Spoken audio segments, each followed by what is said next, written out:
ഇന്നൊരു നെയ്യപ്പാണ് ഉണ്ടാക്കാൻ പോകുന്നത്. അപ്പോൾ അതിന് വേണ്ടിയിട്ട് ശർക്കര എടുത്തിട്ടുണ്ട്. അപ്പോൾ ഒരു 5-6 ശർക്കര അതൊന്ന് പൊട്ടിച്ച് കുറച്ച് വെള്ളം പാർന്നിക്കാണ്ട് ഇതൊന്ന് അടുപ്പത്തിച്ച് തീ കത്തിച്ചുകൊണ്ട് ഇതൊന്ന് ഉരുക്കിയെടുക്കാൻ വേണ്ടിയിട്ട് പോവുകയാണ്.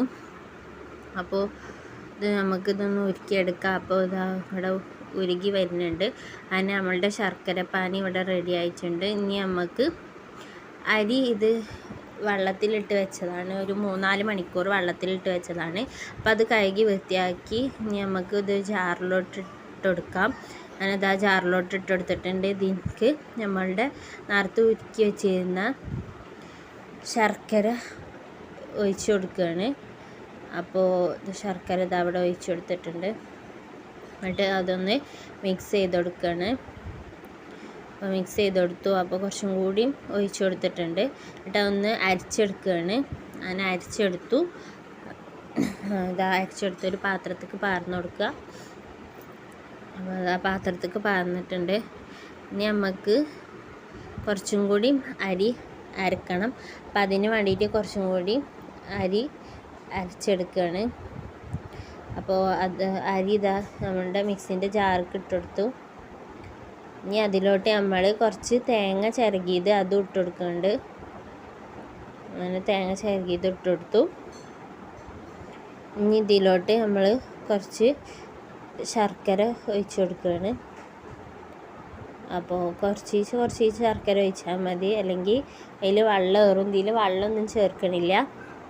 പിന്നെ ശർക്കര ഒഴിച്ചു. ഇതും അതിലോട്ട് നമ്മൾ ഒരു 3-4 ഏലക്കായ ഇട്ട് കൊടുത്തിട്ടുണ്ട്. ഇനി ഇതൊന്ന് അരച്ചെടുക്കുകയാണ്. അങ്ങനെ നമ്മൾ അരച്ചെടുത്തിട്ടുണ്ട്. ഇനി ഇതൊരു പാത്രത്തേക്ക് പാർന്ന് കൊടുക്കുക. ഇനി ഇതിലോട്ട് ഒരു ഗ്ലാസിൻ്റെ ഒരു 1/2 ഗ്ലാസ് മൈദപ്പൊടി എടുത്തു. അതും ഇതിലോട്ട് ഇട്ട് കൊടുത്തിട്ടുണ്ട്. എന്നിട്ട് ഇതേപോലെ ഒന്ന് കുറച്ച് ഒന്ന് ഇട്ട് കൊടുത്തുകൊണ്ട് ഇങ്ങനെ മിക്സ് ചെയ്തെടുക്കുകയാണ്. അപ്പോൾ ഇത് കട്ട പിടിക്കാതെ നോക്കണം. അപ്പോൾ ഇങ്ങനെ ഇളക്കി മിക്സ് ചെയ്ത് കൊടുക്കുക. നമ്മൾ ഇവിടെ മിക്സ് ചെയ്തെടുത്തിട്ടുണ്ട്.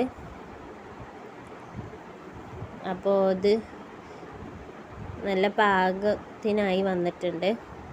ഇനി ഇതിലോട്ട് നമുക്ക് കുറച്ച് ചെറിയ ജീരകം ചേർത്ത് കൊടുക്കുകയാണ്.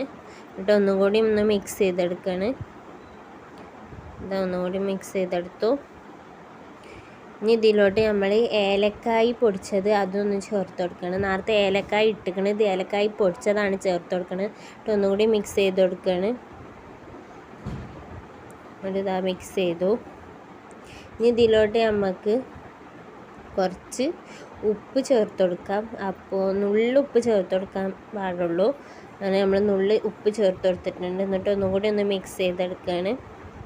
ഇനി ഇത് മിക്സ് ചെയ്തതിന് ശേഷം ഇനി നമുക്കിതൊരു 3 മണിക്കൂറൊന്ന് മാറ്റി വെക്കണം. അപ്പം 3 മണിക്കൂർ കഴിഞ്ഞതിന് ശേഷമാണ് എടുത്ത് വെക്കണം. അപ്പോൾ ഇതാ നല്ല ഇതിൽ വന്നിട്ടുണ്ട്. ഇത് നമുക്കൊന്ന് ചുട്ട് വെക്കാം. അപ്പോൾ ഇതാ അവിടെ ചുട്ട് വെക്കണുണ്ട്. അപ്പോൾ എണ്ണ ചൂടായി വന്നു. അതിലോട്ട് നമ്മളിങ്ങനെ ഒഴിച്ചു കൊടുക്കുക. കുറച്ചായിട്ട് ഒഴിച്ചു കൊടുക്കാൻ പാടുള്ളൂ. അപ്പോൾ ഇത് ഒഴിച്ചെടുത്തിട്ടുണ്ട്. അപ്പോൾ ഇങ്ങനെ പൊള്ളച്ച് വരും. അപ്പോൾ ഇതാ പൊള്ളച്ച് ഇങ്ങനെ വരുന്നുണ്ട്. അപ്പോൾ ഇതാ നമ്മളെ നെയ്യപ്പം നല്ല ഇതിൽ പൊള്ളച്ച് വന്നിട്ടുണ്ട്. എന്നിട്ട് ആ സൈഡ് നന്നായിട്ടൊന്ന് വന്നതിന് ശേഷം മറിച്ചിട്ടെടുത്തിട്ട് അങ്ങേ സൈഡും നമ്മൾ മറിച്ചിട്ട് വേവിച്ചെടുക്കുകയാണ്. അപ്പോൾ കുറച്ച് ഇത് മുങ്ങണ രീതിക്ക് വേണം എണ്ണ. അങ്ങനെ നമ്മളെ നെയ്യപ്പം ഇവിടെ റെഡി ആയിട്ടുണ്ട്.